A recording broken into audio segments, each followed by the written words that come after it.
11, 12, 13, 14, 15, 16, 17, 18, 19, 20, 21, 22, 23, 24, 25, 26, 27, 28, 29, 30, 31, 32, 33, 34, 35, 36, 37, 38, 39, 40, 41, 42, 43, 44, 45, 46, 47, 48, 49, 50, 51, 52, 53, 54, 55, 56, 57, 58, 59, 60, 61, 62, 63, 64, 65, 66, 67, 68, 69, 70, 71, 72, 73, 74, 75, 76, 77, 78, 79, 80, 81, 82, 83, 84, 85. I would like for you, yeah, I would like for you to count those as well. I counted 85 20s. Okay. I'm gonna put this over here so it doesn't get mixed up.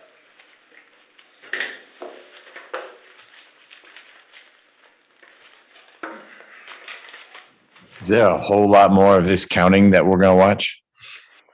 I mean, it goes to the Russell and then to him, the property sheet. Okay. That's up to you. I just wanted to know if that was the bulk of what was left. Okay.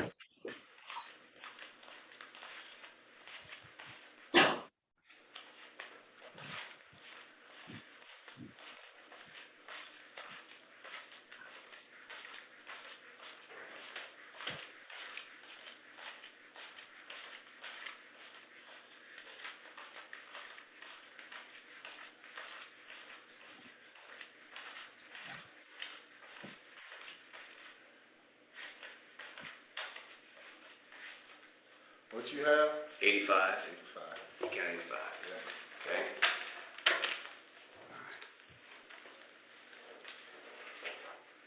And then 1, 2, 3, 4, 5, 6 50s.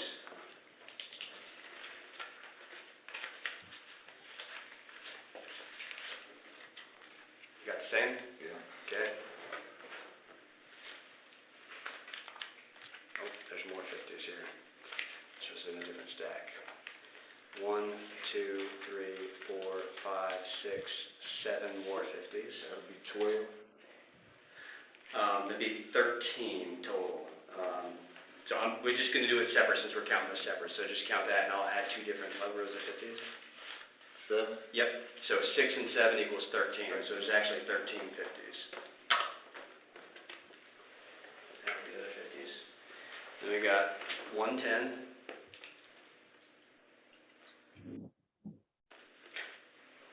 You agree? Uh-huh.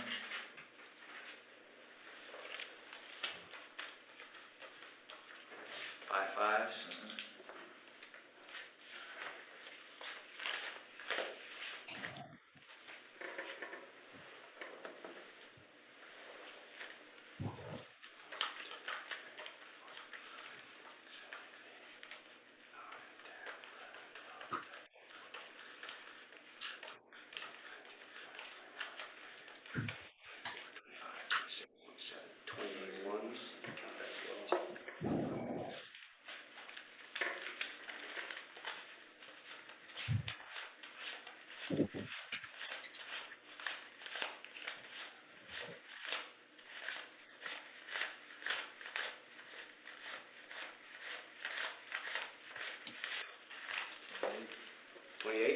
Okay.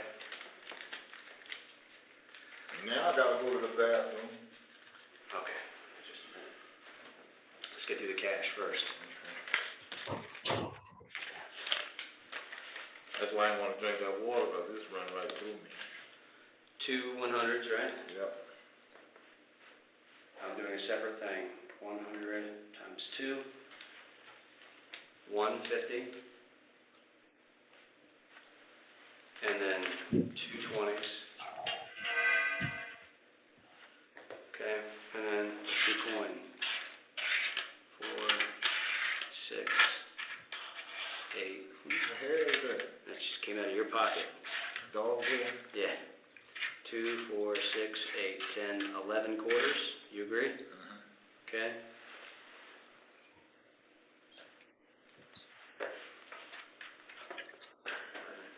And then we got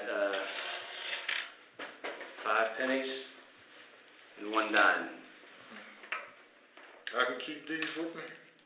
No, they're not going to let you take that down. I eat it now. Sure, you need to know. Okay, so you got 1 dime and then 5 pennies. What's that? Pulling my phone. Okay. Okay, so, Now that's kind of right down how much it is. I'm going to. I'm actually gonna write all this down for you again as well. What's 20 times 85? The answer is 1,700. 15, yeah.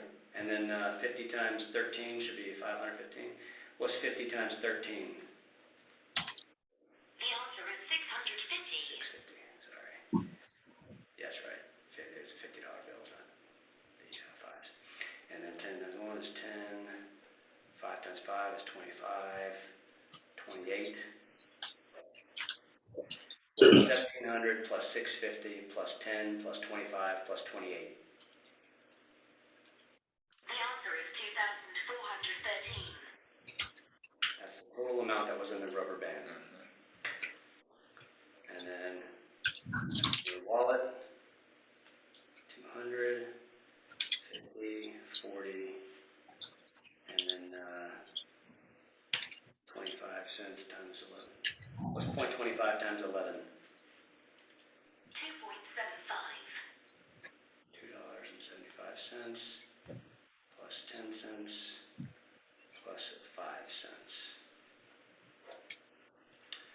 250, 290.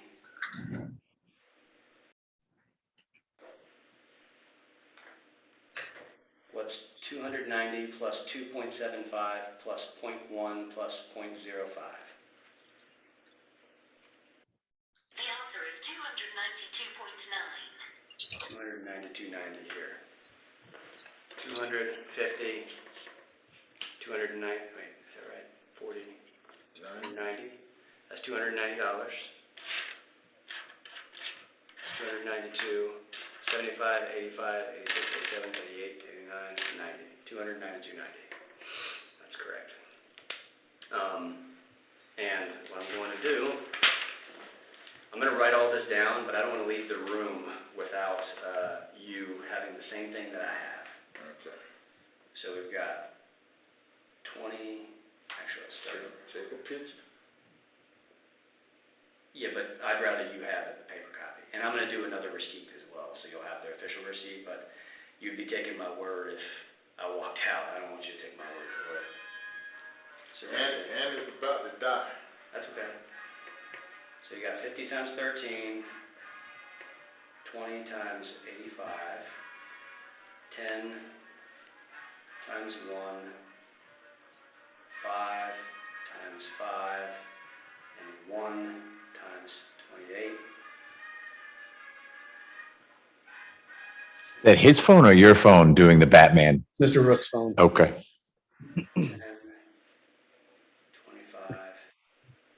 28, 2,413. And then you've got 100 times 2, 50 times 1, 20 times 2, 0.25 times 11, 0.10 times 1, and 0.01 times 5, 200, 50, 40, 2.75, and then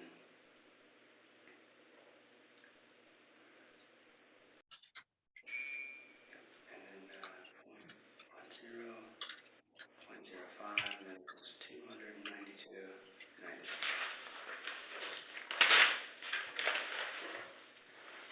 So that first total is 2,413, right? Mm-hmm. And the second total is 292.90? Mm-hmm. Okay.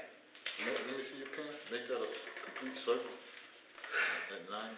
You don't like my handwriting? All right. You're Got gonna. initials? You keep that. Just hold on to that for now, and I'm gonna give you a more exact receipt. Okay, a better looking one. Like I said, I just didn't want to walk out without us being on the same page and us both having some sort of written documentation of what I walked out with. I think especially with this amount of money, that's only fair.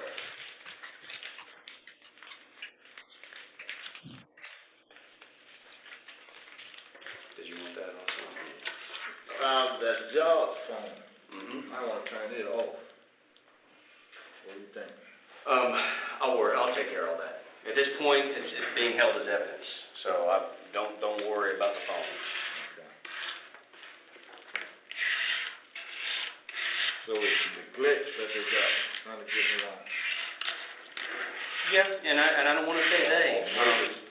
I told you that I'm the one responsible, so I don't mean to throw responsibility onto someone else by saying they, talking third person. It's me. I'm the one that went out there and saw what the scene looked like and spoke to you about it and tried to alleviate some of the concerns that I had. And yes, I feel like you were neglectful of your mother's care, being that she was elderly, she was immobile, that you were responsible for her finances, and that you neglected to provide basic sustenance and care for her well-being. And then I go after the insurance company that terminated her. You know, they were taking it out of her check. And then one day, they said they went to another company, Blue Cross Blue Shield. About 3 weeks later, they went back to what they used to be. Did you hear the shock in my voice when I found the cash in your pocket? Yeah. You know why that is? I mean, I kind of already told you. But my dad carried cash like that. Inside work. You know, I have a studio, recording studio. They don't pay by checks. But when I saw Mom was in there nearing her thing, and I knew I couldn't find that, I ain't gonna say I couldn't find it. I didn't even look for it. I didn't want to have to go through that just in case they didn't have it. And you know how you can pull it up? I know we high tech now, but just in case, that was to take care of everything. My suit, her suit, her outfit, the burial, everything. Okay. I still love her all the way to the end through all this. You know, I hope things work out, and I'm sorry you feel that way. That, you know, I'm responsible, but what else can I do? I have no experience, I have no help, no nothing. Just me going to work, coming home, trying to keep her. I'm gonna. But please talk to my aunt and my cousin. I will. I'm gonna secure this property. We'll get you to the restroom. Okay? Give me just a minute. All right, thank you.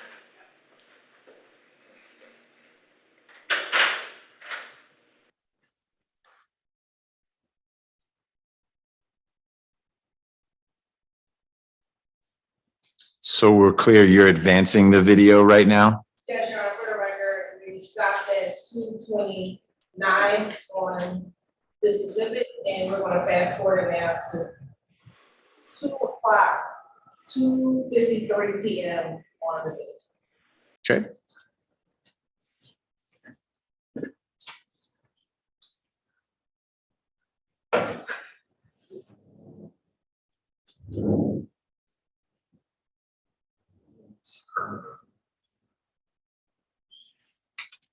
Probably more at 2:51 because we're going to get to 2:53. Okay.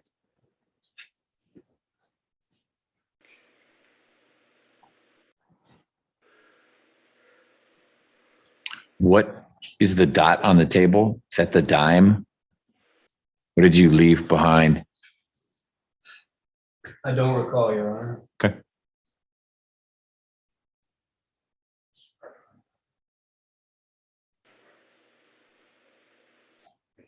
It's not cash.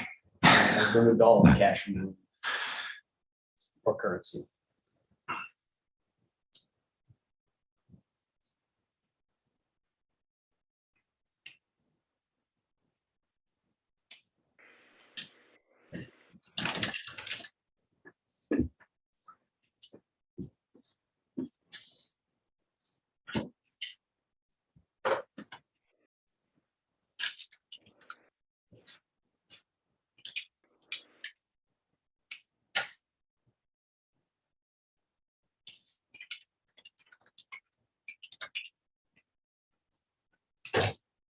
And speaking of the cash, Rob, we have to wait to advance to 2:53.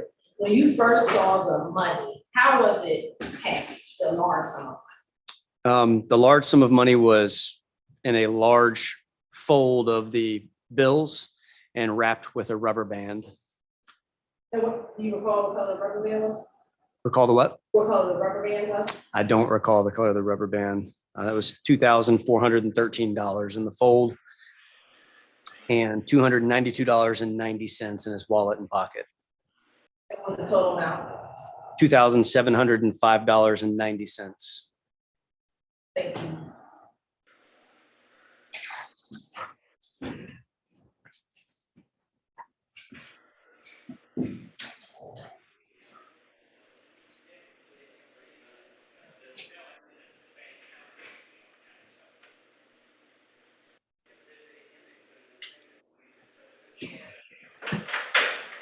Actually got a better one than that. Yeah, well, they have like the, the bank has.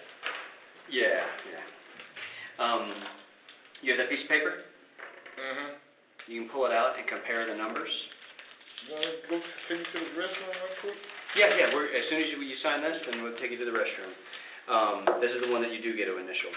So you see the $100 bills, down here, 100 times 2, right? $200. $50 bills, there's 14 of them. You got 1 here, and you got 13 here, that makes 14. Okay, that comes out to $700. So you combine them there. Yes, yeah, because when it goes into property, it'll all go on together. So the $20, that's 87. You got 85 there and 2 there. 87. The $10 bill, you got 1 of those, just up there, none down here. $5 bill, there's 5 of those, right there, none down here. $1 bill, there's 28 of those, just up here, none down here. And then the coins, 11 quarters, 1 dime, and 5 pennies. And that came out to a total of $2,705.90. That's $2,413 plus $292.90 equals $2,705.90. Okay? And then right here, I just need your signature here, and I'm going to give you a copy of this sheet. So you can keep this sheet as well, but I'm going to give you both sheets. Signature where? Right here where it says owner signature. And then today is February 8th, if you can just write 2/8/2017. Okay. And I'm going to give you a copy of this. You can hang on to that, so you'll always be able to see that the numbers match. How far is that restroom go? Can I? No, it's right here. It's right here. No, it's right here. Tell you what, here, let me unhook you here, and then you can walk right over. You smell pissy over here. Somebody's peed over here. No? No one pissed over here. I mean, I smell it already in here. Is it bothering you? Yeah, I don't want to smell like, my dad said you sit around shit long enough, you'll smell like it. You heard that? Well, I think I smell like it.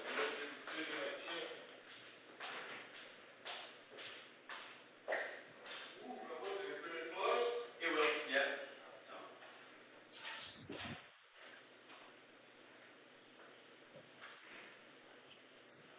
And after you just bring them back into the room. Yes.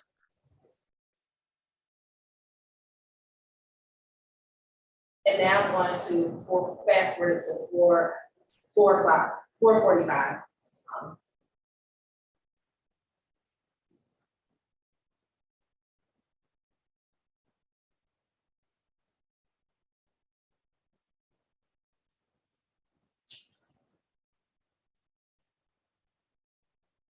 We're at 4:46. Yes, it's a photo of accident. And have you just walked back into the room a little bit prior to this? Yes. Yeah. Coming up. And did that conclude this portion of the interview? Yes. And then after this, did the interview pick up on audio? Yes. I believe I went in there with an audio recorder that continued as I walked with Mr. Rooks.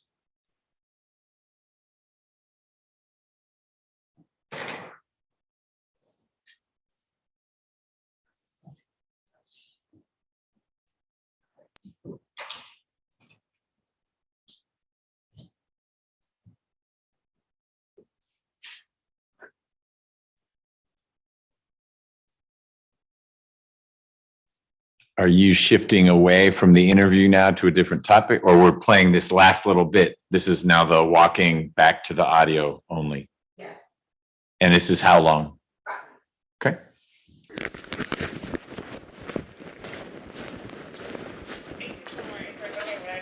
So I've pretty much already explained all this to you, so this shouldn't come as too much of a surprise.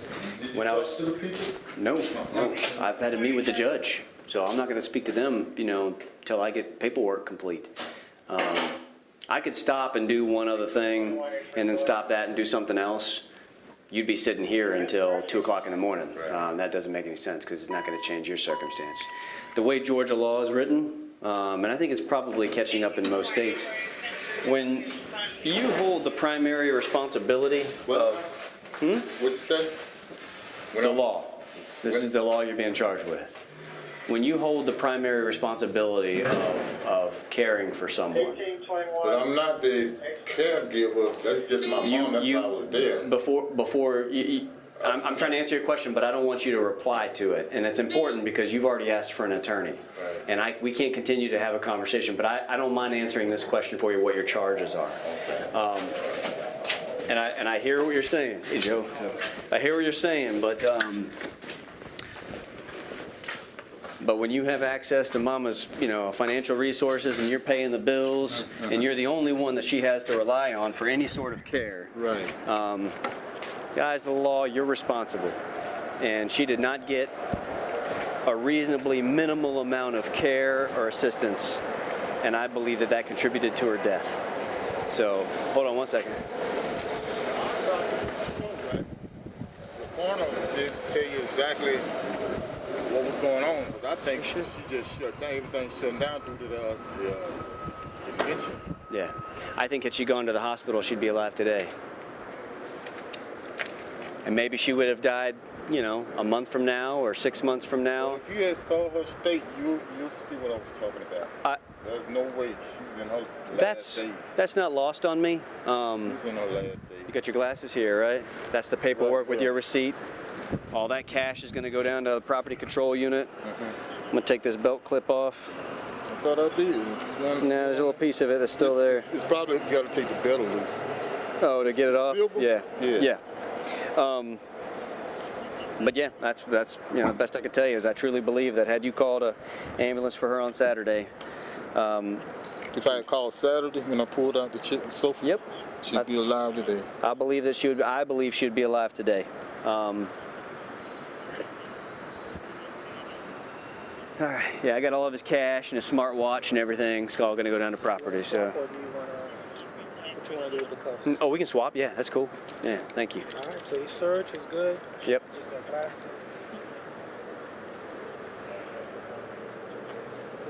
Anything in them cargo pockets? Nope. I looked down there. Nope. Yeah, we got to remember when I had you empty them out. We got it all out, and I brought it away.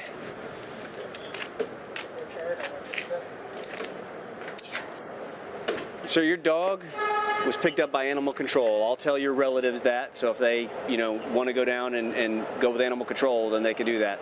Your charges, I don't think Stop. it's Can you stop, please? We're about to get into a whole bunch of explanations of the law, and I do think that's invading both the judge's and the jury's province.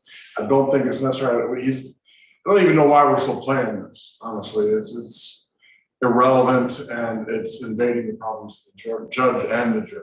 Okay, well, a couple things. One, ladies and gentlemen, you did hear some words from Detective Leon Packer to Mr. Rooks several years ago about what Detective Leon Packer understood the law to be in connection with some of the charges that the police brought.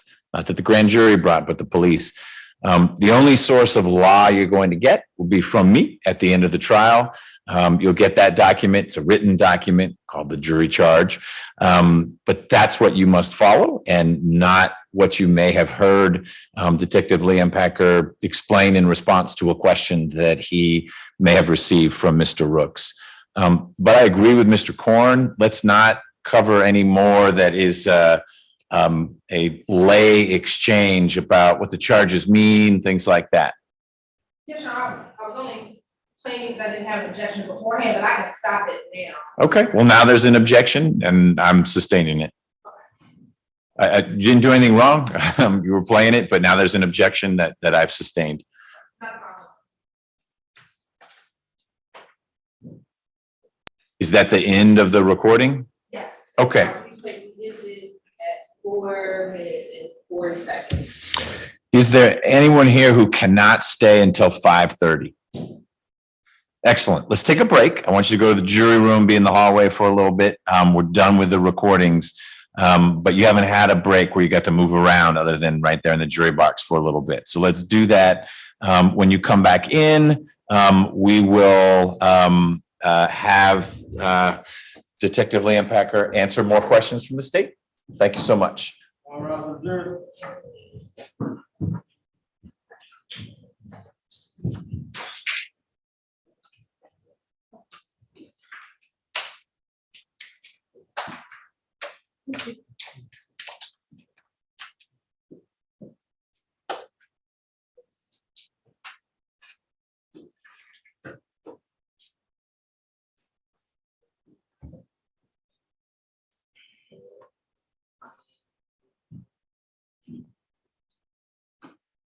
You all can be seated.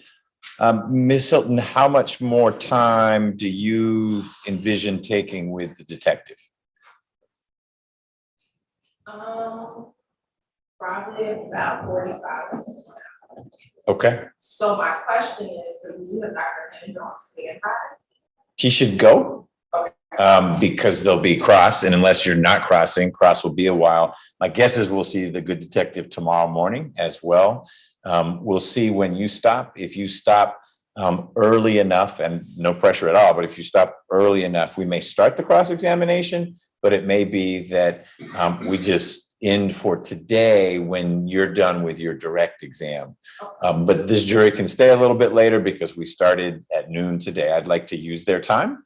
I know you can fill it across the two of you. We'll just see when you wrap up your direct exam as to whether we start the cross or cross is how we begin in the morning, assuming you finish your direct before 5:30. If you don't, we'll probably try to at least complete that before we wrap for the day, even if we have to go a little past 5:30. Okay, you bet. Let's try to be back here ready to go at 4:15 on that clock on the wall, please. We are.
Yes.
Okay.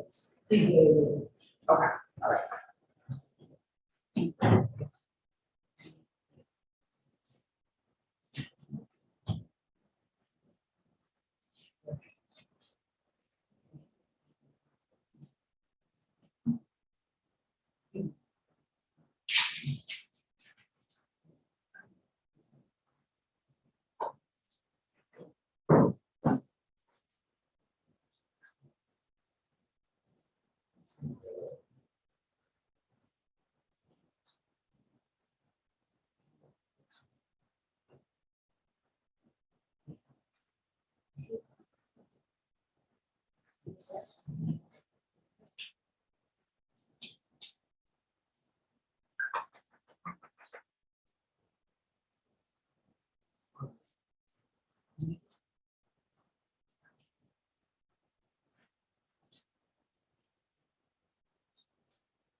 It doesn't roll, you look see the roll. No, it's the back is like all the way forward, but I think there may be a lever.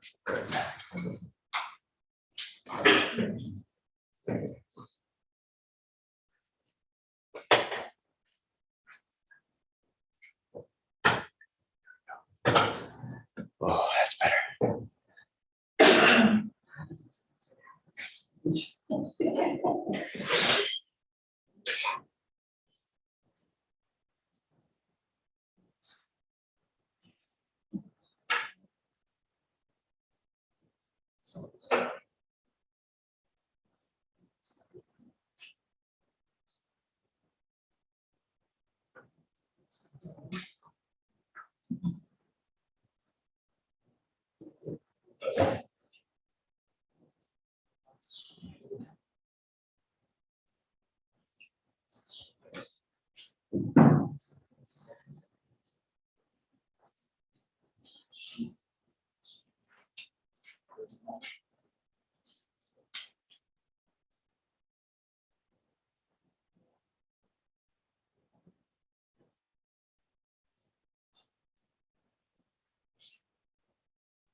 There are a bunch more notepads right there if you want to add them to your little supply box.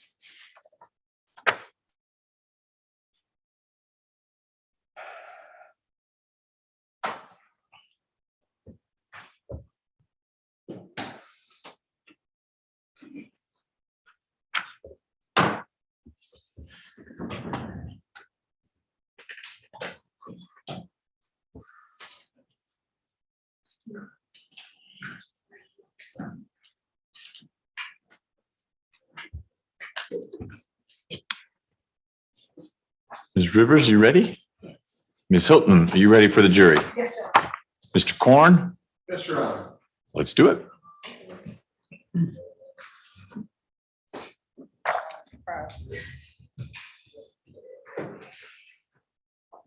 Was the only issue the key? Yeah. Okay. Yeah, I'm having a problem with the jump now. For the dentist assessment. Maybe they can hide the.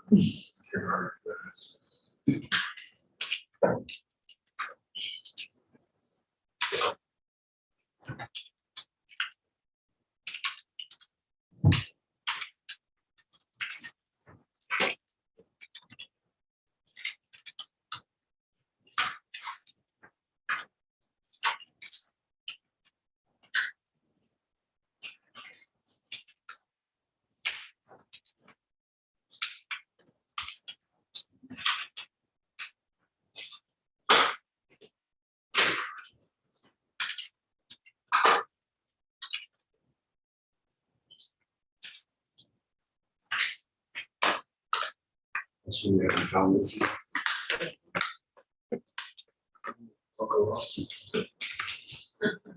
Oh, Elsa. The house on that.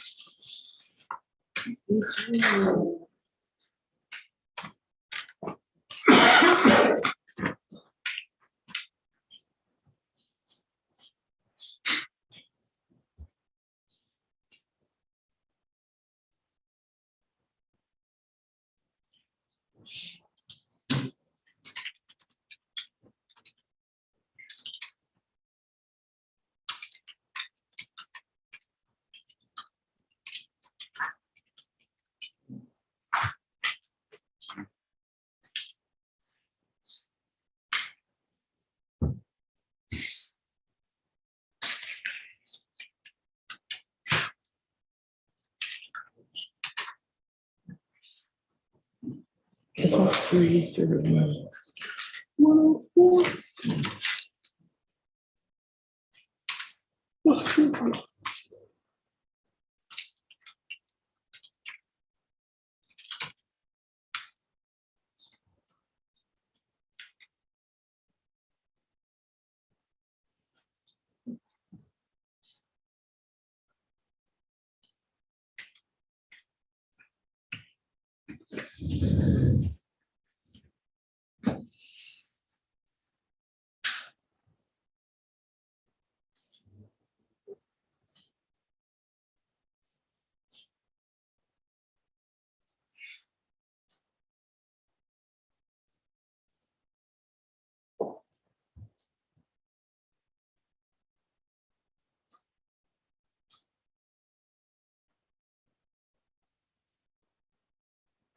All right, sure.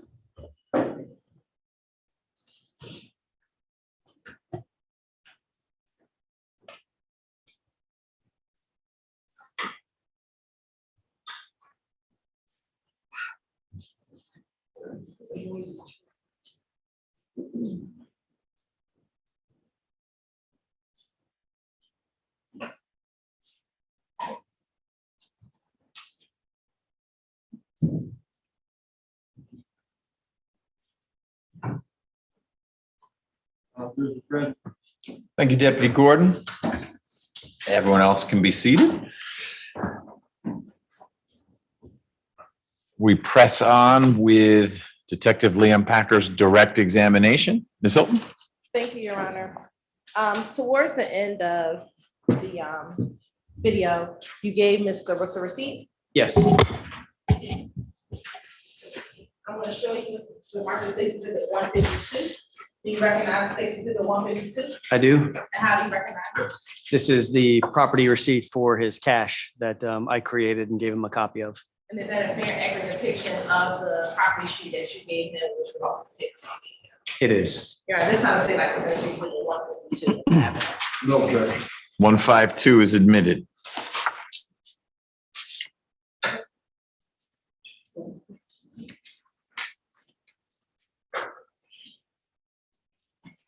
You can publish to the jury.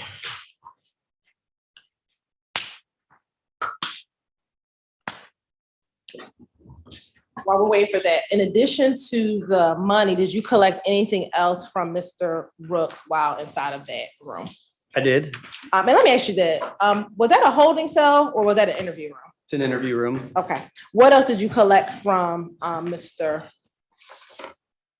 Rooks? And then we'll go into what's on the screen. He had a cell phone that he said was for his job at Georgia Tech. I think it even had some sort of like sticker on it or something that seemed to be consistent with that. His wallet that had multiple debit cards and financial transaction cards. A couple of ATM receipts, one for a cash withdrawal, another one for a deposited check at Bank of America. And it had a little image of the check as well on the receipt. I think he had a Leatherman tool and a flashlight, just a few other personal effects. Okay.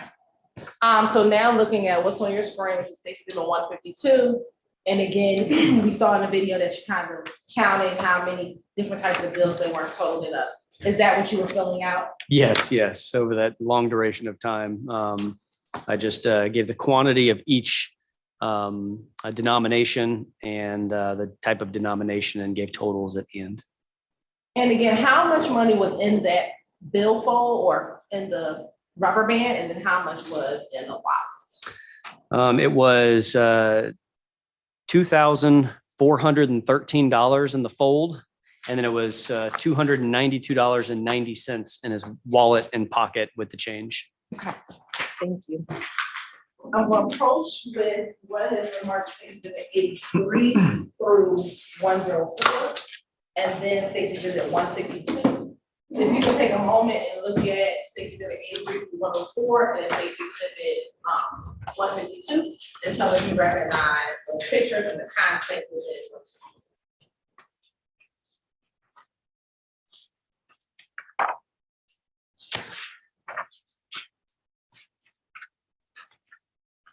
83 through 104, Yes. and then some other one, 162. 162. Okay. I recognize 83 through 104. And how do you recognize 83 through 104? These are pictures that I took of the contents of his wallet, including those receipts, as well as another receipt that was for a cash payment to a recording studio. So the cash payment was made, and this was like a handwritten receipt saying we received this amount from you. When did you take those pictures? The same day. Mhm. All right, and now also looking at Stacy did at 162.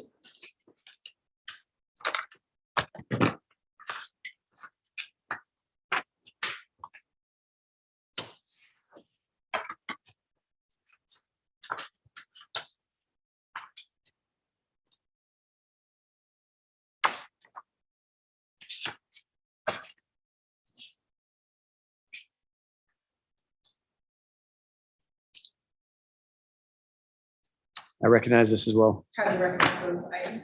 These are the actual financial transaction cards, driver's license, and receipts, and employee ID related to, let's see the employee ID, related to Mr. Rooks at the time of his arrest. And the receipt, Wells Fargo receipt for $300 cash withdrawal, and a Bank of America receipt for that check deposit. And those again are the items you collected on that, some of the items you collected on February 8th. Yes. You're on this time, say like the tender stations in the 83 through 104 and 162. It feels redundant to be putting in both the pictures of the items and then the items itself. So it may be that we'll work through what goes back with the jury. Certainly for displaying, we don't have to tangle with the Elmo, which I know frightens you. And if we've got still digital photos of them, then it's just easier to get them up on the screen. But in terms of what goes out with the jury, we can work through that. I'll allow them all into the record, and then we'll navigate it at the close of evidence. Yeah, stay on the sensibility of the picture. Okay.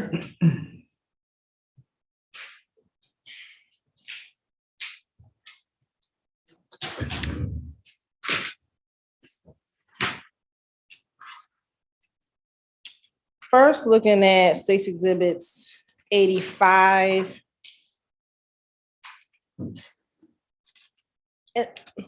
Let me ask you this. Did you collect everything that was in his pocket, or were there some things that went to property and something that you kept as evidence? I believe I collected everything in his pockets because generally we don't send like financial transaction cards and stuff down.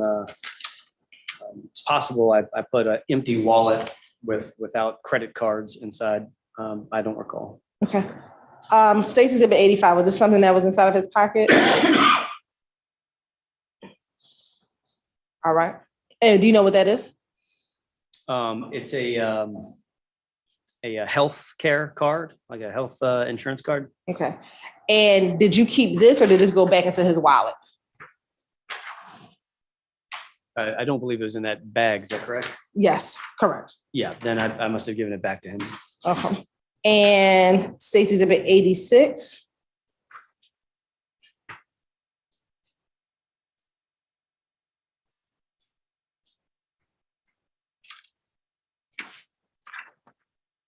And do you know what we were looking at, or what this was in State's Exhibit 86? It was a legal benefits card, which I assumed would be for some sort of legal consultation.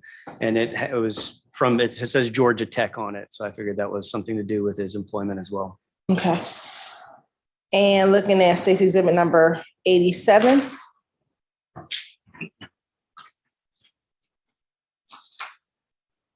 Yep. Blue Cross Blue Shield healthcare plan for Mr. Rooks. Okay. And looking at 88 and then 89.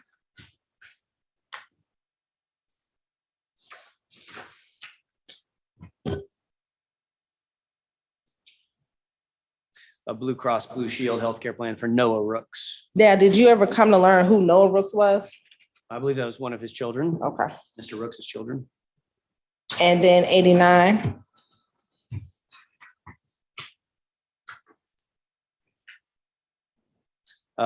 Blue Cross Blue Shield healthcare insurance card for Diamond Rooks. Okay. And did you ever come to learn who Diamond Rooks was? Also one of his children. And to your knowledge, were they siblings of Cameron Rooks? Well, excuse me. Did they share the same mother as Cameron Rooks? Yes. They shared the same mother as Cameron Rooks? Same father. Okay. I don't recall who all the different mothers were, but I know these were all his children. Hillius Rooks' And children. therefore siblings of each other. Okay.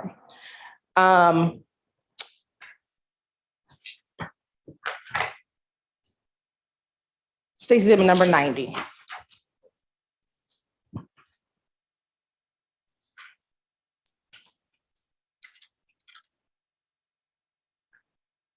And what's in State's Exhibit number 90? This is the receipt that I referenced. It was for $425 received from Cam and Hill, which seem to correlate to Cameron Rooks, Mr. Hilius Rooks' son, and Hilius Rooks. Okay. Sorry. Go ahead. And who was it from? From Dream State Studios, which I looked up. It's a multi-use facility on Metropolitan Parkway, including a recording studio. And what's the date of the receipt? February 1st, 2017. So about 7 days before this incident? Yes. All right. And looking at State's Exhibit 93.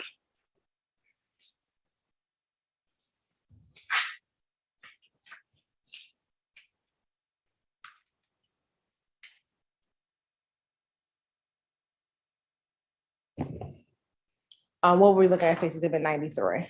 This is a debit card from Wells Fargo issued to Medotha Rooks. And this was in Mr. Rooks's wallet at the time of his arrest. And 94?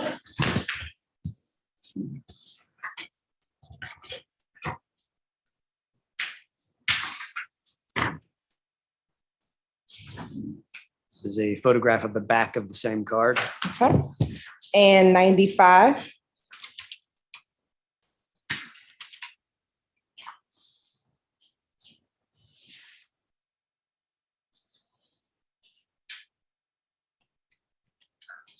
This is a Wells Fargo debit card for Medotha Rooks. And going back to 93, was that also a debit card? Um, And we'll pull it up for you. yeah, I thought it said platinum debit.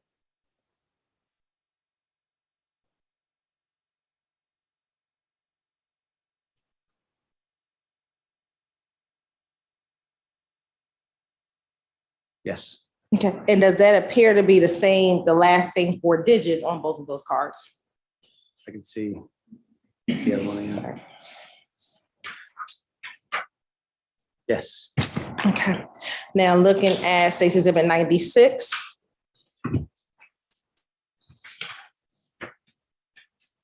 This is the back of that last card. And does this one have a signature? It does. All right, I'm gonna go back to State's Exhibit 94.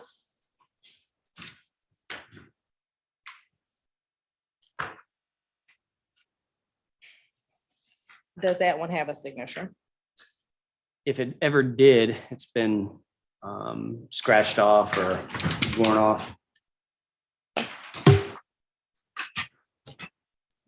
Now State's Exhibit 97.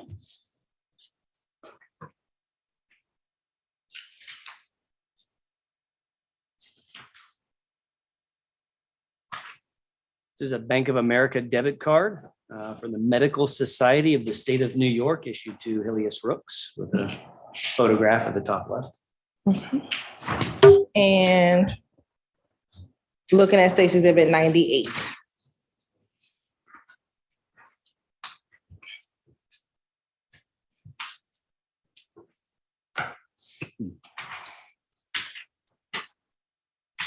This is the back of the same card. Okay. And State's Exhibit 99.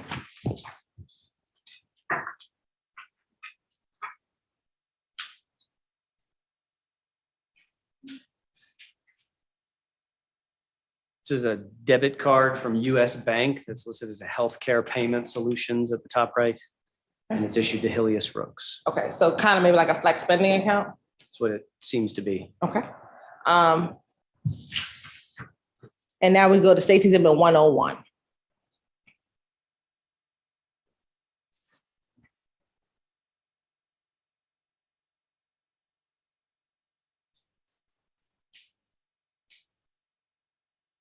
This is a photograph of the Wells Fargo receipt dated February 4th of 2017. It gives a location as the West End, and it was for a $300 withdrawal from Mrs. Rooks' Wells Fargo account. And you can see the last 4 digits of that debit card are listed there as well, 6808. And February 4th, 2017. Is that the day that he had pulled his mother off the couch? February 4th was Saturday, yes. Okay. And at what time did he make this deposit? Withdrawal? So withdrawal was made at 9:20 PM. And Mr. Rooks said that the couch incident was earlier that morning. So this is presumably why his mother's laying on the ground. Yes. Okay. Looking at State's Exhibit 102.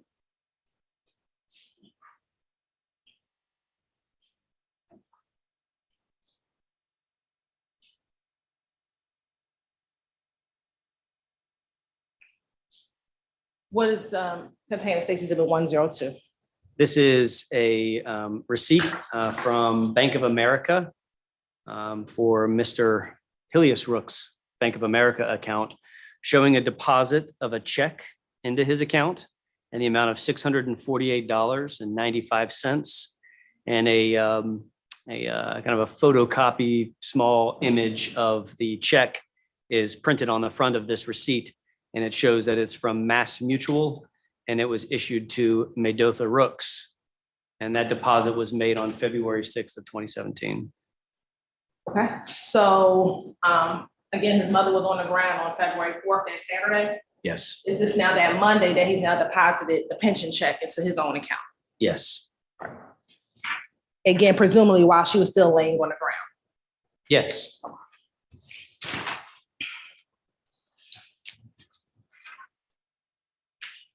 And looking at State's Exhibit 103.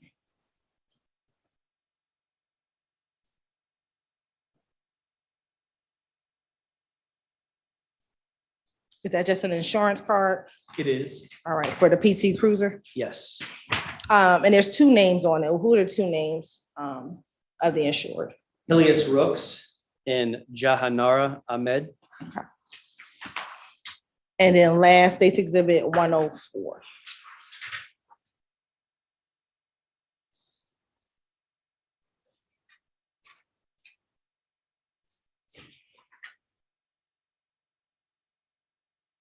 This is a Georgia Institute of Technology employee card for Hilius Rooks. Now going, Buzz card, maybe to get around in transit. oh, okay. Now going back to the interview that you had with Mr. Rooks, a few questions. As it relates to Osadell Reeves, did you ever get the opportunity to speak with her? Yes. And have you learned since your interview that she's passed away? Yes. How old was Osadell, if you can recall, back in 2017? I don't recall. I believe she was in her 80s as well, but I don't recall. But she was close in age to Medotha. Yes. Now, as you listen to the interview, if you can tell about how many times did Mr. Rooks mention that he had to give up his life work to take care of his mother? I recall specifically at least twice, but I believe there were multiple times that he mentioned having given up his life to go back to take care of his mother. Now, earlier that day, on February 8th, you had went to the home and you saw food in the kitchen. Yes. Excuse me, in the refrigerator. After speaking with Mr. Rooks, did you have any more information about whether or not his mother could access the food that was in that refrigerator during Yes. those months prior to her death?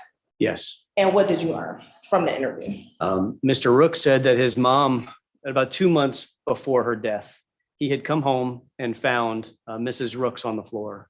He picked her up and placed her on that sofa, which was the place that she would eventually die. And that entire duration of those 2 months that she was immobile, and at least up until Saturday, preceding her reported death that following Wednesday on February 8th, she was nonverbal. So at least from Saturday to Wednesday, immobile and nonverbal, but the 2 months prior to her death, immobile, unable to take herself to the restroom, unable to get up to change clothes, unable to get anything to eat, while Mr. Rooks said that he would go to work for approximately 8 hours a day. So And let me ask you, while you were going through the home, did you notice anything like a walker or anything that may be able to assist Ms. Rooks in maybe getting to that fridge? Not that I recall.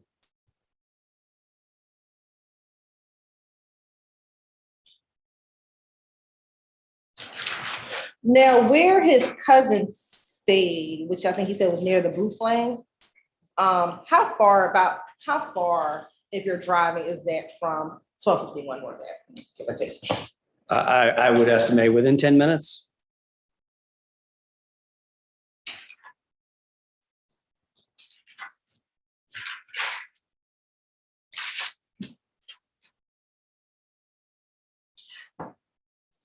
When it comes to the sofa that was upright, what did he say as far as how long he had had that sofa that had been, the sofa that was kind of in the corner blocking the doors in his father's room? I believe his words were a couple or a few years is how long he'd had that sofa, which was in a pretty good condition.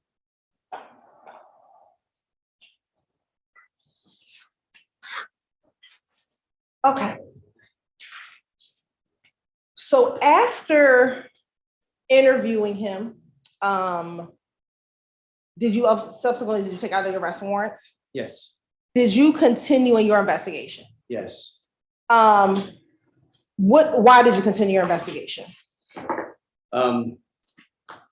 Because I still had a responsibility to investigate the underlying circumstances that resulted in Mrs. Rooks' death. I had more questions about primarily three different aspects, I'd say. I wanted to know from friends and family and neighbors any information that they had to provide about Mrs. Rooks' condition in the years and months leading up to her demise. I wanted to know about the financial aspects of the investigation, especially once I found those receipts in Mr. Rooks' possession at the time of his arrest, as well as Mrs. Rooks' debit card in his wallet, and given his statements made during the interview regarding not touching his money, living rent-free, and paying his mother's bills, and the confusing answers he gave about where the cash came from that was in his possession at the time of the interview. And also during the interview, he had made references to and even showed me photographs that he took of his mother while she was in peril and in extreme distress. And by his own admission, not calling an ambulance, but instead documenting her condition in videos and photographs. And I thought that relevant to the investigation and sought a search warrant for a forensic analysis of the contents of his phone. I had asked for his consent and at the same time informed him that he was no longer free to leave. So instead of pursuing that any further, I applied for a search warrant for a forensic analysis to be completed. And we're going to get to the search warrant in a moment. Did he ever make it clear to you how or where that $2,000 came from or $2,400 came from?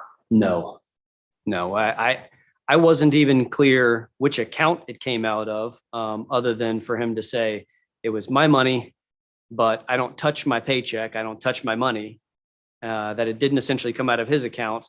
But he said the last time he had withdrawn money from, I believe, any ATM, or even more specifically, his mother's account, was weeks before her death. And based on that receipt, that was not true. That's correct. Now, getting to the phone, now you did obtain a search warrant in order to get the phone extracted. Yes. Okay. Was his phone searched? Yes. And who searched his phone? Detective Mark Taylor in our cybercrimes unit conducted the forensic analysis on the device. Now, are you familiar with forensic analysis of cell phones? Yes. And how are you familiar with forensic analysis of cell phones? I too conduct forensic analysis of mobile devices. I acquired training back in 2014. Once we started recovering more and more cell phones during homicide investigations, I was conducting forensic analysis of those devices with Celebrite, the same tool used in this instance. In addition, I've since acquired other training with other forensic tools and certifications for those tools, and have conducted forensic analysis of hundreds of devices. And have you testified in courts in Georgia previously about cell phone extractions and the process of extracting a cell phone? I have. When you extract information from a cell phone, what kind of things are contained on your cell phone that you can extract? It depends on what content is stored on the device, but generally, just about all data that's stored on the device is able to be extracted and reviewed. That can be system data for the operating system of the phone, the stock images that come with the phone that make up your display, phone calls made and received, images taken, images saved as attachments from text messages or emails or other third-party applications that have the capability of sending and receiving messages or pictures. But calls, messages, media, application data, everything is generally able to be acquired. Now, when you extract, say, videos and photographs, are you able to get the date and the time in which those items were placed on the phone or taken by that camera? Yes. If you have a phone that's, say, password protected, are you still able to sometimes get into the phone without having the password? Sometimes. It depends on the device and the operating system. Once the information is extracted, what are you given in order to get the data from the phone? Are you given a report? Yes. Okay. Yeah. Now, in this case, was Mr. Rooks' phone analyzed in the same way that we kind of just discussed? Yes. All right.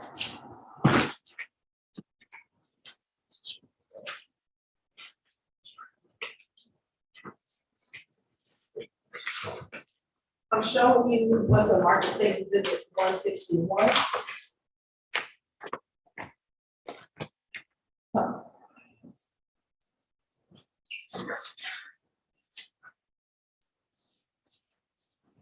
Tell me if you recognize this in States Exhibit 161.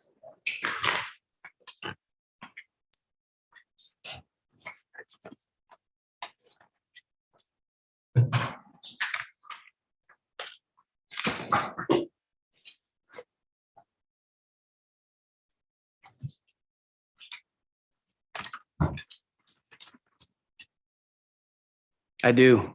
How do you recognize what's in States Exhibit 161? This is the Samsung Galaxy S2 recovered from Mr. Hilius Rooks at the time of his arrest. It's in a case in the same condition it was when I sealed it in the evidence envelope, along with a copy of the search warrant that I put in the evidence envelope after the device was searched. Okay. And did you ultimately receive a report back from that cell phone extraction? I did. And is that the phone that you gave to Detective Taylor in order to use cell phone extraction in the manner we just discussed? It is. Your Honor, this time I say like the Tender States Exhibit 161 into evidence. No objection. 161 is admitted. Okay. And have you had an opportunity to review the report and certain excerpts from the report to include certain videos and images from the cell phone extraction of this cell phone? I have. I'm going to approach first with States Exhibit 113 and 113A. Tell me if you recognize Exhibit 113 and 113A.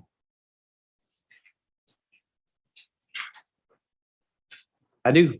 How do you recognize States Exhibit 113 and 113? I have reviewed the contents of both of these, 113 being a electronic copy burned to CD of the report from the forensic analysis, and 113A being a printed copy of the PDF report that was generated following the forensic analysis of the cell phone. Okay. Now, also up there is States Exhibit 113O. Tell me if you recognize States Exhibit 113O.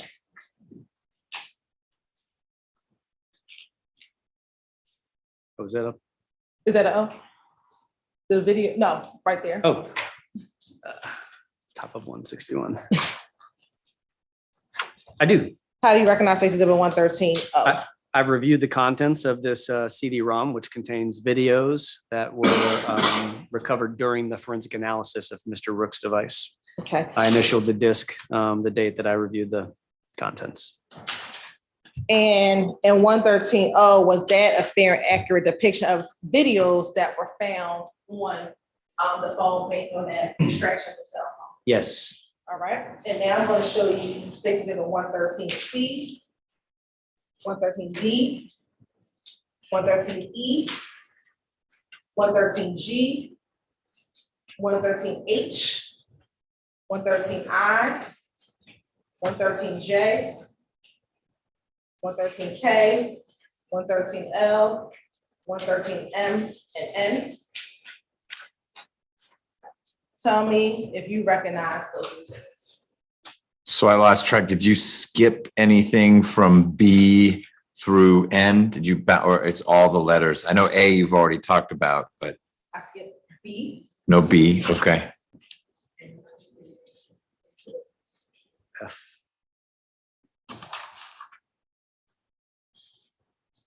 I skipped B and F. Thank you. I do recognize these exhibits. Okay, and what are the images of? Are they images that come from the cell phone extraction as well? They are. And are those fair and accurate depictions of images that also came from the cell phone extraction in this case? Yes. You're on this time to state like the tender States Exhibit 113C.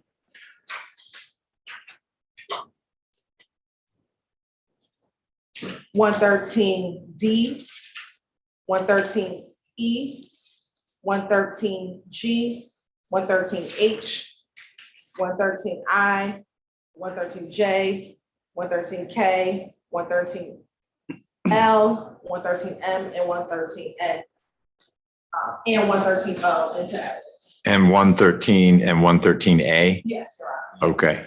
Any objection, Mr. Corn? No, Your Honor. They're admitted. Okay.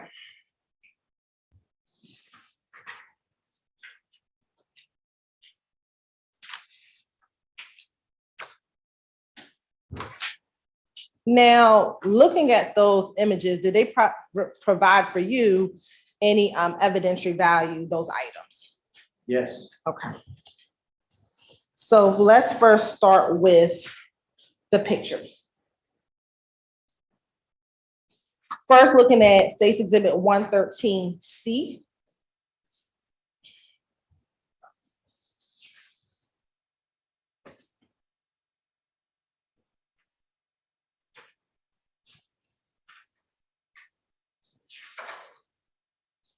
And do you also have a copy of the report, the excerpt report? I do. Looking at page 2244 of 113A. Do you see 113C on page 2244? I do. Okay, and what's in 113C? It's images of someone holding a large quantity of currency, and it's consistent with the type of fold of currency I recovered from Mr. Rooks at the time of his arrest. And in the next image, in 113D, it appears to be taken at about the same time, and the middle finger is extended with that same large quantity of cash. What date and time is 113C, and then what you discuss is 113D? November 5th, 2013 at 9:37 a.m. And the next one with the middle finger is November 5th, 2013 at 9:41 a.m. So within 4 minutes of each other. Okay, and the way that it's bandaged right now, that's the same way that you saw it back on February 8, 2017? Yes. Okay. Now, if you can go to page 2258, looking at number 560, I'm going to put up State's Exhibit 113E.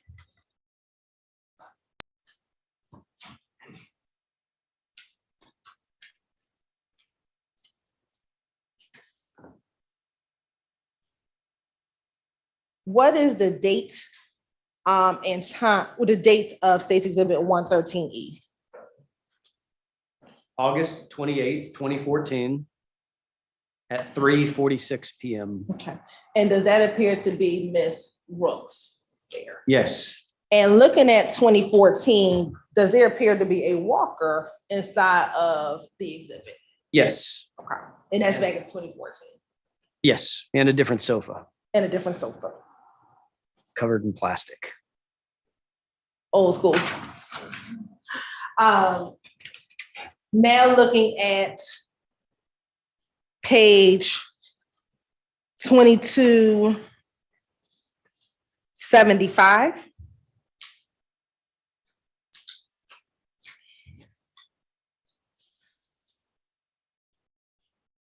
Want to put up State's Exhibit 113G.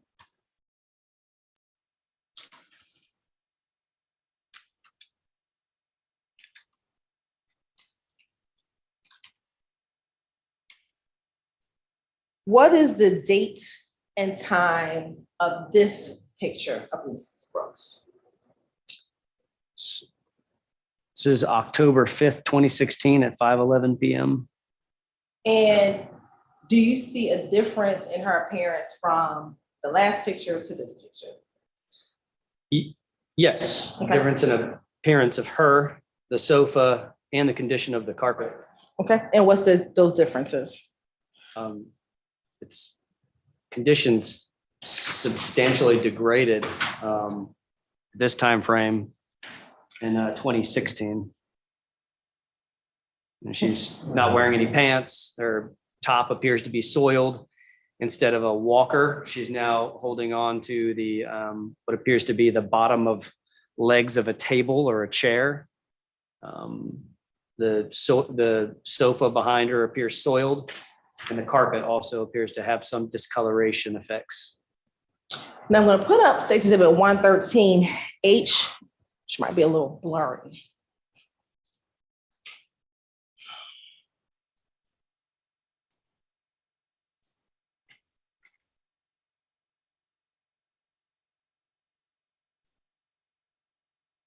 And what's the date of State's Exhibit 113H? Oh, I'm sorry, page 2276. Okay. Yeah, these images appear in different places in the forensic report. Some include the metadata. So my page numbers for reference are a little bit different because it's in another place. Page 2276. 276. The date of this was November 2nd, 2016 at 6:42 PM. And does that appear to be Miss Rooks sitting in the couch? Yes. Pants are down and she appears to be eating a plate of food. Looking at what's going to be State's Exhibit 113I.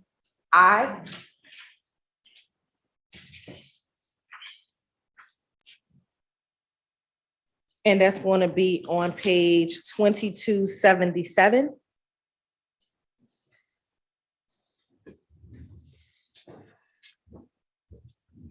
And then I'm going to take that. Have you had the opportunity to look at it? Yes. Okay. This is November 25th, 2016. Okay. And what does it appear that Ms. Rooks is doing at this juncture? She's on the floor, appears to be in some degree of distress, holding fecal matter. And this one of the images that he showed you while inside of the interview room. That image right there. Okay. Now I want to go to Exhibit 113J, which is on page 2278.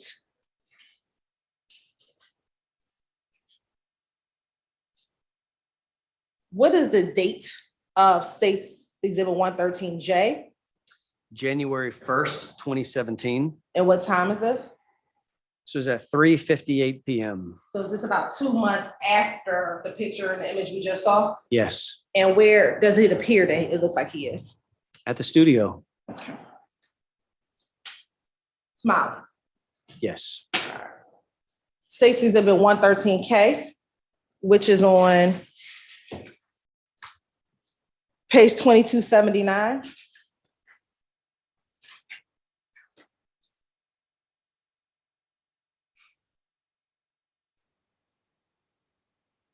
Is that also Hilliard Rooks? It is And what's the date and time of this image?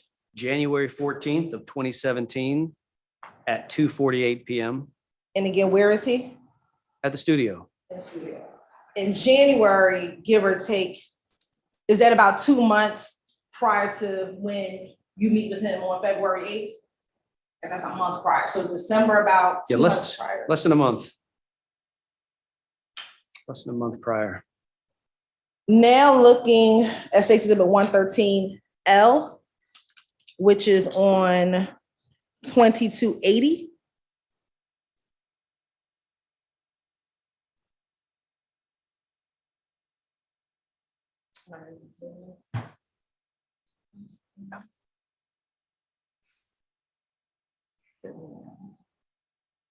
What's the date and time of this image here? This was from January 31st, 2017 at 5:15 PM. Now, is this the image he showed you in the interview room? Yes. And what did he say about this image? He said that this image was taken on Saturday, which would have been February 4th of 2017. So this is not that Saturday. No, this was taken days earlier on January 31st. And can you describe the condition of Ms. Rooks on January 31st, 2017, based on this picture? In despair. She's appears to be completely nude, sunken down into the sofa. The cushion that she should be sitting on is on the floor, and she appears frail. Now I'm going to show you State's Exhibit 113M.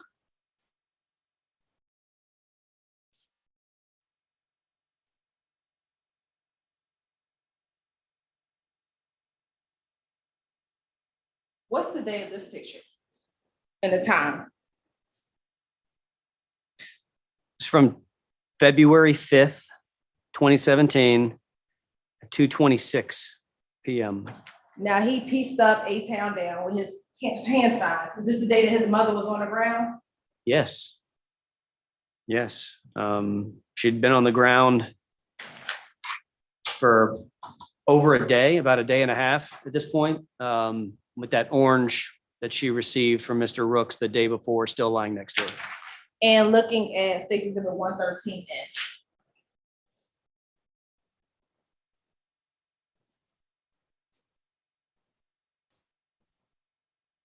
This is taken 7 minutes after the first picture you just showed. So he's taking selfies while his mom is on the ground? Yes. Okay. Now, you also had some video that we extracted from the phone, correct? Yes.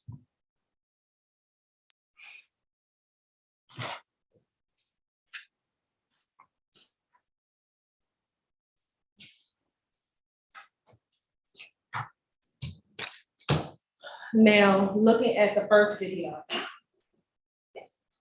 on 113.0.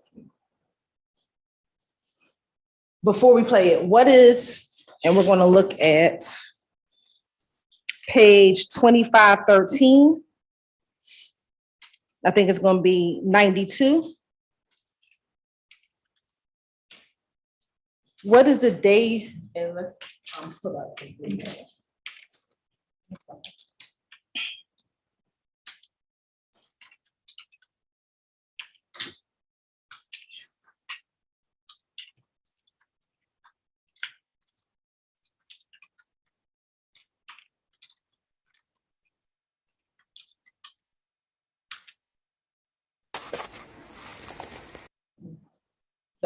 Fine, we need to play it now.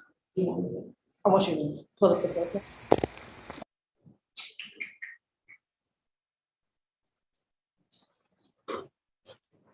Your question about the first one was, I wanted to play it so he can see, so he can correlate the date and time from the excerpt. okay.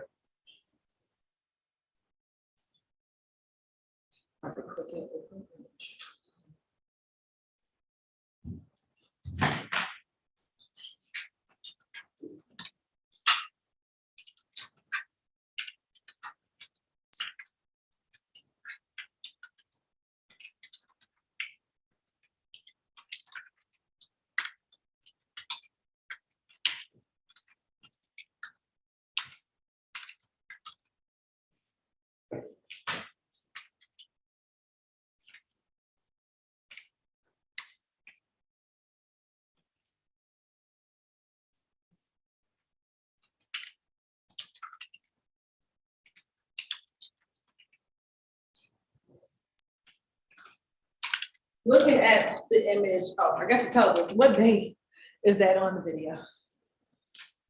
January 16th of 2013. And around what time is this?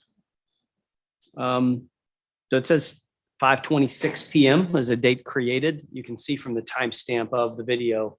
Timestamp of the video is at the time the video began. And then the timestamp at the end is when the file was actually committed to the memory of the phone. So the metadata essentially says 5:26 p.m. on January 16th.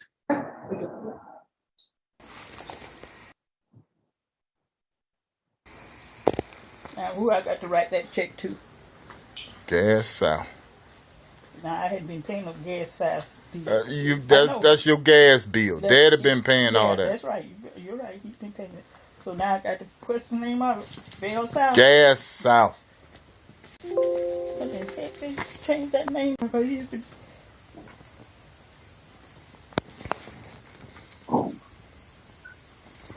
Write the check to Gas South. Then I'm gonna let them know that he's deceased and put it in my name. It don't matter who name. They ain't going by the name. They going by the house. The house is burning. The house is burning the gas, so you got to pay for what you burn. Yeah. They don't go by names. But that's the way it was from the get-go. When we first bought this house. They send you a bill. They just want you to pay the bill. They don't want no name, no nothing. They want their bills paid. And I wrote checks, but they have a regular way I be write checks, even for Jimmy. Mama, they got a record where they cut your gas off for non-payment. Jimmy didn't pay it. They'd have paid it. You didn't pay it.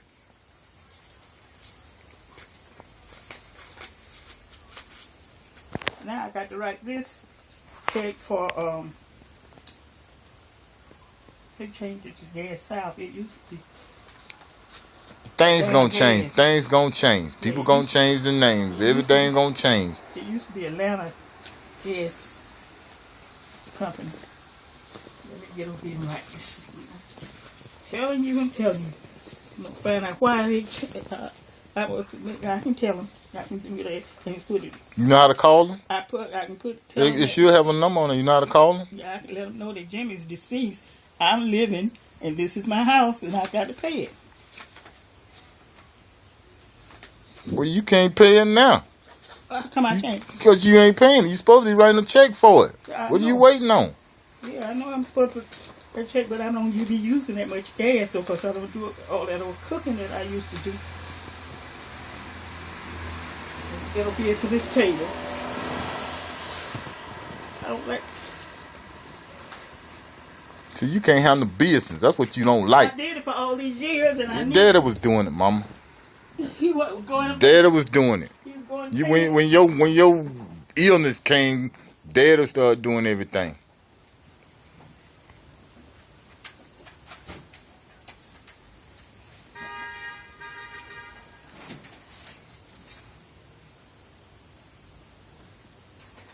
Keep it in my house, in my name, my house.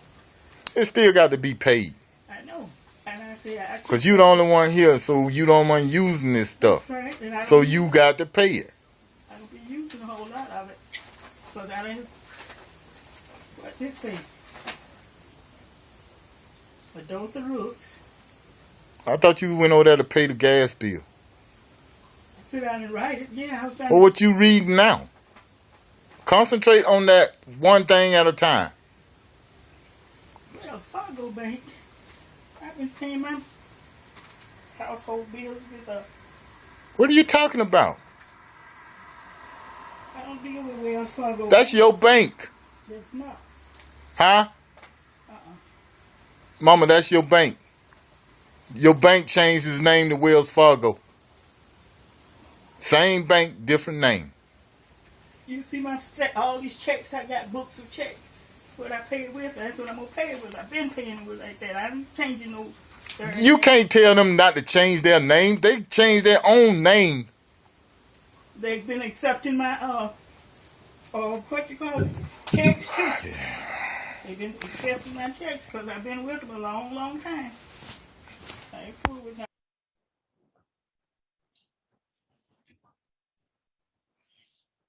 Now, when we look at that video, does the house look different than when you went into the house on February 8th, 2017?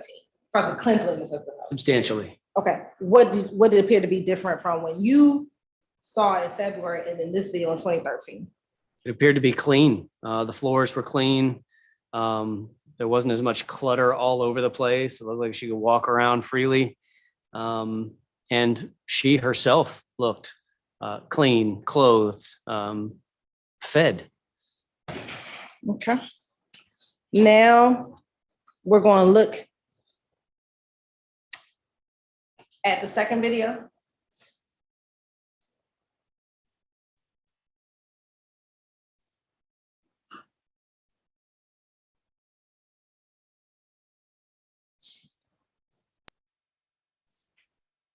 Okay. And before we play, what's the date and time of this video? It was November 25th, 2016. And then around the time that it started or the time that it ended? Yeah. Gotta probably hover on it a little bit. Back. Oh, it's on 2517, number 141.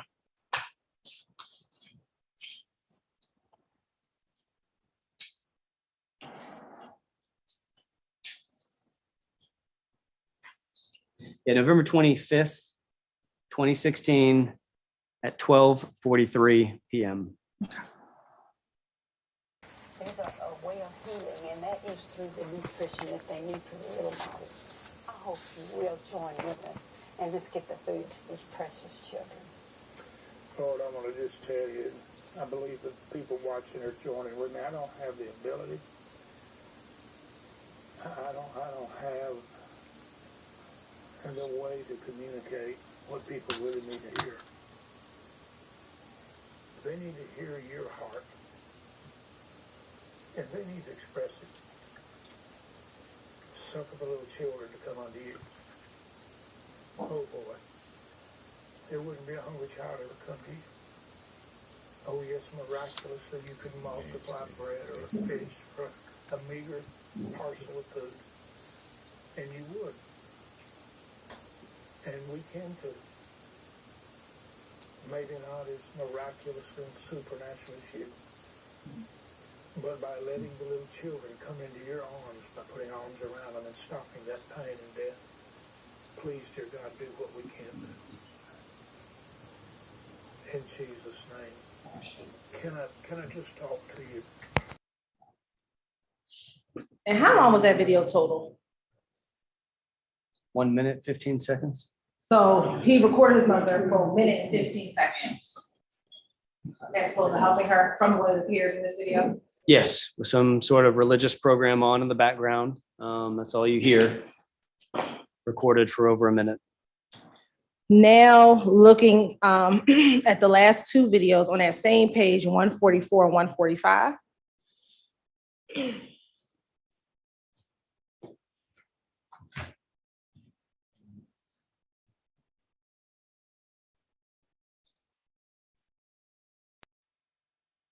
What is the date and time of this video?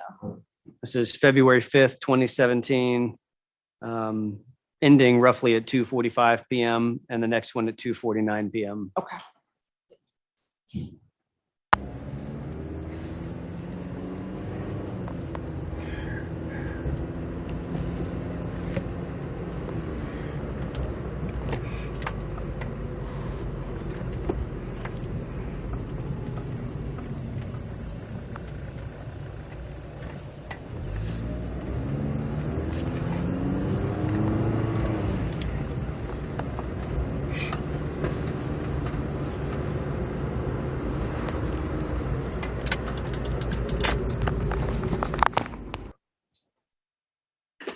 And in that video, was he out there winking at people? I can't say he was winking at anybody. But he was winking. That was real. Yes, he was winking. It would appear to be a video recorded of himself driving down the road, at least purporting to wave at passersby or people he's passing by and winking at people on the side of the road. And again, it's the same day that his mother's on the ground? Yes. Yeah, this was that Sunday, Super Bowl Sunday. on February 5th, a day after he said he had pulled his mother from the sofa and left her on the floor. And then the last exhibit.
Show for 21 Pilots yet. So is that the same deal, but now he had to give you some music to ride to? Right. While his mother was at home on the floor? Yes. All right. And he's smiling inside the video Yes. Appears to be jovial. as if nothing's going on with his mother at home. One wouldn't know from the video. Did you find any searches on his phone? I did. Okay. Were there any searches that were of any evidentiary value? Yes. Okay.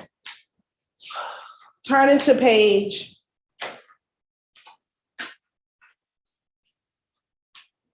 1407.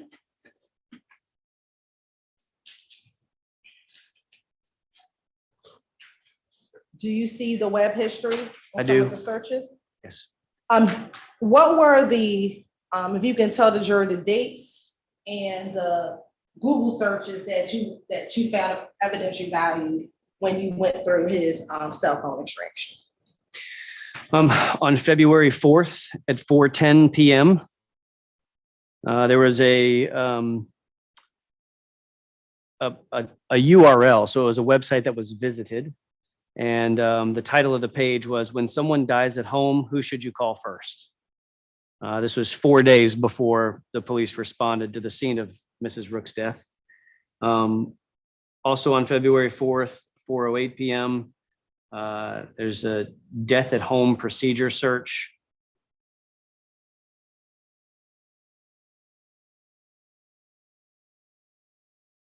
There was the search for the care that led to the caring.com article, I believe, at 4:03 p.m. on February 4th. Also on February 4th, if someone dies at home, who announces her dad? I presume that's a typo for dead. Same day, what happens to bank accounts at your death? Also on the same day, what happens to your deceased mother's bank account? That was a Google search. Same day, my mother died and has no will. What do I do next? That was February 4th at 3:53 p.m. Same day, what happens when a parent dies when you use the will, WHEEL? Same day, a search for or a page for flies attracted to negative emotions. Same day, omens of death in folklore and superstition, the Superstition Dictionary. Same day, what do flies symbolize? Same day, black flies and dead people, weird, bizarre, and mysterious. Same day, why are there flies around dying person? That was a Google search.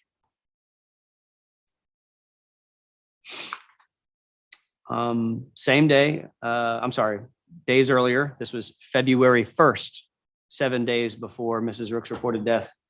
5 physical signs that death is nearing. Same day, February 1st. What happens to when an elderly person's body starts swelling? And, That's it. Yep. and did it appear, those were all prior to him calling the police on February 8th. That's right. All those searches, starting on February 1st, which is that is the day after the picture of his mother sitting in the couch. Right.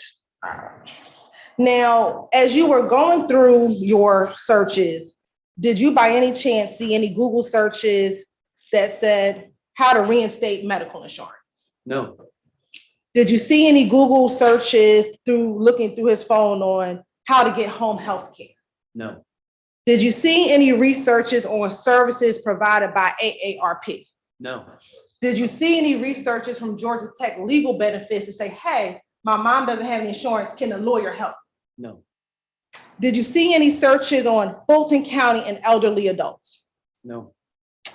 Anything around my mom has fallen and can't get up, what should I do? No. Any searches on my mom has not walked in one day, should I take her to the emergency room? No.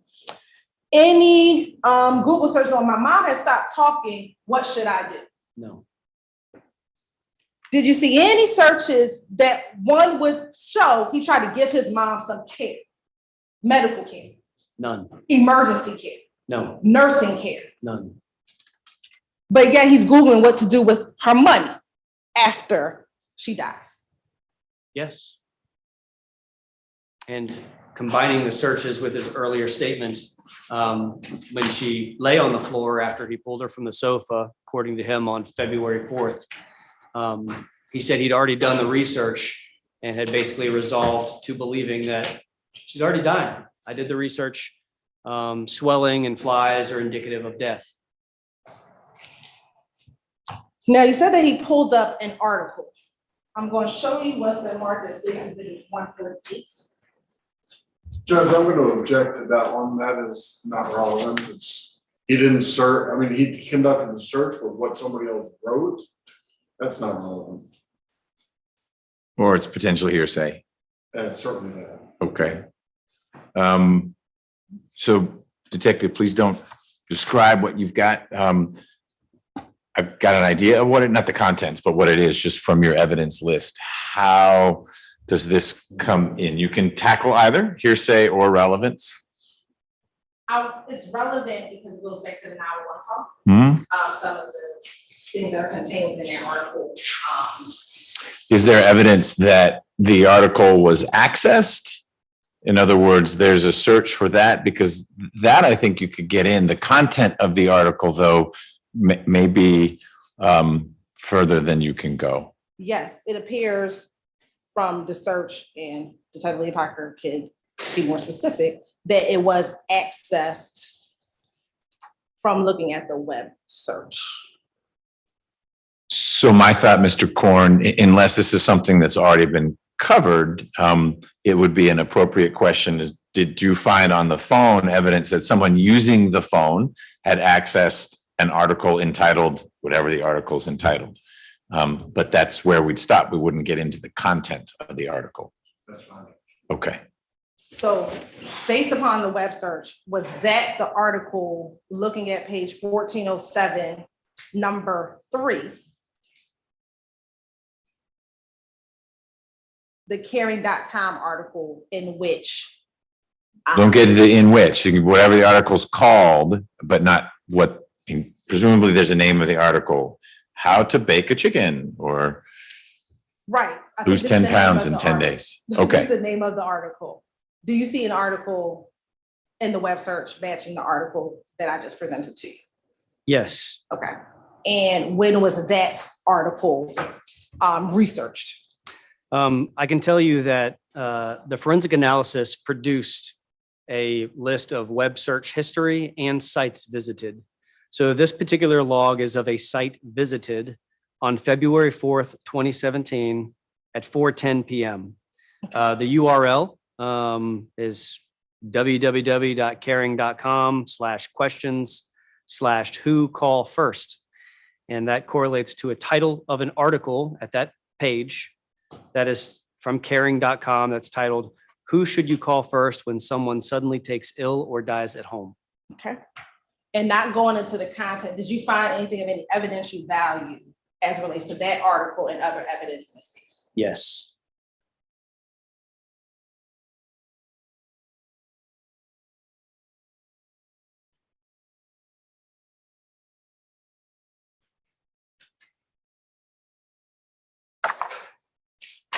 After going through the phone, and your mind, I don't know if you want to leave at 5:30 because this could be a good time for us to stop. How much more time do you have? This will The probably witness take you were about- going to finish today. I thought so. This probably will take about 25 minutes to go through. That's the financial item. All right. So you all can decide. It sounds like we could finish 6-ish. Nope, I'm seeing a shaking head. We're finishing now. That's all I needed to hear or see. So let me tell you where we are. Ms. Hilton says she needs about a half hour more with Detective Leanne Packer. We'll do that tomorrow morning. Then I'll see if Mr. Korn or Ms. Jenks have questions for cross-examination of Detective Leanne Packer. They've hinted they do. So we'll get through cross-examination. There'll be the usual back and forth. There may be some redirect, et cetera. Then you'll have questions, if any, for the detective. The state has one more witness after that. That witness will take less time than Detective Leanne Packer? Yes. Significantly? Yes. Good. And then the state intends to rest. I'm going to find out tonight a little bit more about what the defense's plan is, but I'm pretty confident that you'll get the case tomorrow for deliberations, or at least we'll do the closings and the jury charge and all that kind of stuff. I'd like to start tomorrow at 9, if that works for you all.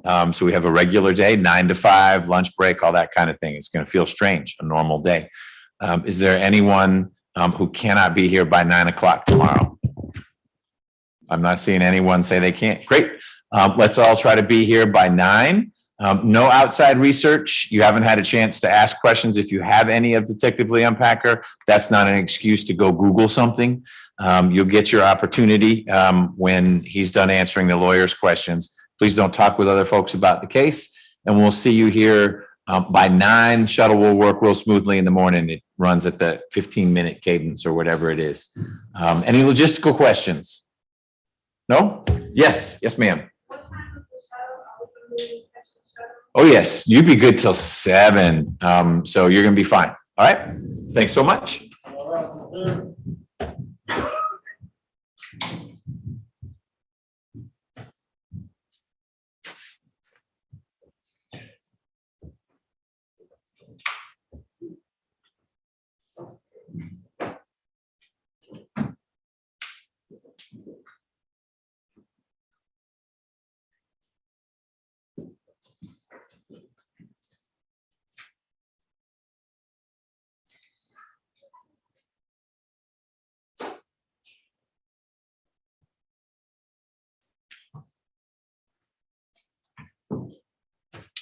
Ms. Hilton, anything else before we break for the day? Nothing from the state, Your Honor. So you'll have the detective back a little before 9. Dr. Henninger will be ready for as soon as the detective's examination is complete.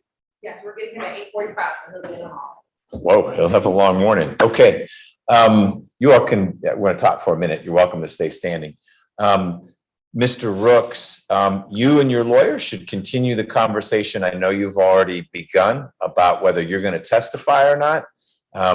Tomorrow morning, probably mid to late morning, the state's going to rest. We're going to take a break at that point because your lawyers are going to make some motions and we need to talk about some things. One of which will be you on the record having a conversation with me, not your lawyers, but you having a conversation with me about your decision to testify or not. That will not be the time to say, I don't know, I need more time to talk to my lawyers. You have all night to continue to think about it, but just know that at some point tomorrow morning, you and I, outside the presence of the jury, but on the record, in the presence of the state, will have a discussion about your absolute right to testify, if that's what you want to do, your absolute right not to testify, which would trigger an instruction from me to the jury that they are to draw no inferences, adverse or otherwise, from the fact that you didn't testify, because you don't have to prove anything.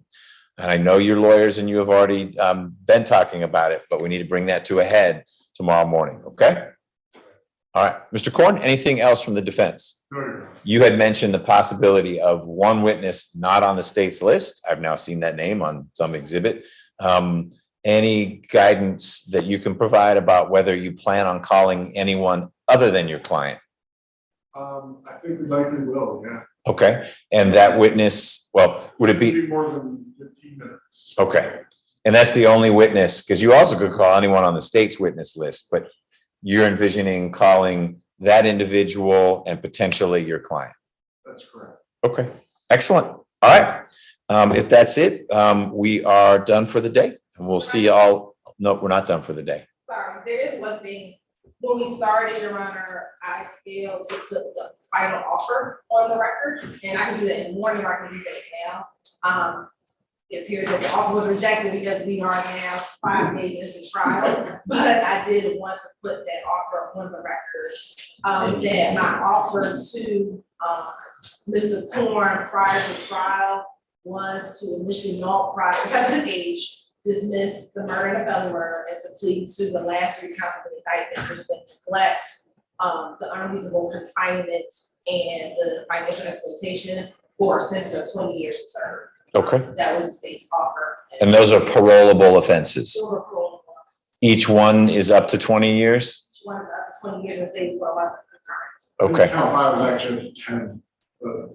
But at least one of them was up to 20 years. Okay. 4 are. Okay. Mr. Korn, that was your understanding of the state's offer. Effectively a 20-year sentence. Mr. Rooks would get credit for time he served, but still a big number. Yes. But a parolable number. Correct. Okay. And that's something you communicated to Mr. Rooks. Yes, sir. And he expressed to you that he was not interested in pursuing that way of resolving the case. You did. Okay. So, Okay. Thank you for getting that on the record, Ms. Hilton. Well, I should have remembered to do that. We just had a lot of things going on way back on the 29th. All right. Anything else from the state? Nothing else from the state. Anything else from the defense? no. All right. We'll see everyone a little before 9. Mr. Smith, we will not see you tomorrow unless you choose to be here voluntarily. All right. I wish you the best. Next time, speak up far earlier in the jury selection process so that one of the valuable juror seats isn't given to someone who then bails on the project before we even get started, okay? All right.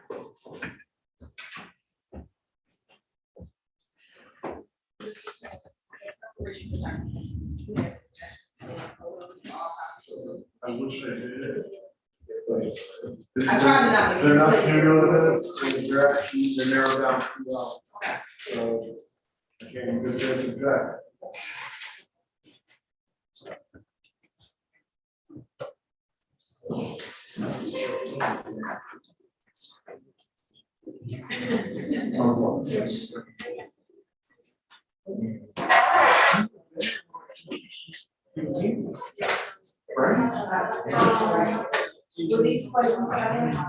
No.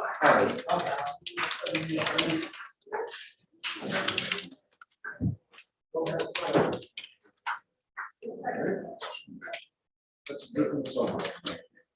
Short notice from JP. So what's there? So then we're gonna talk about it. Yes, I'm sorry. It's not like that. See you tomorrow morning. Truly. I feel like I just- Let me get the hand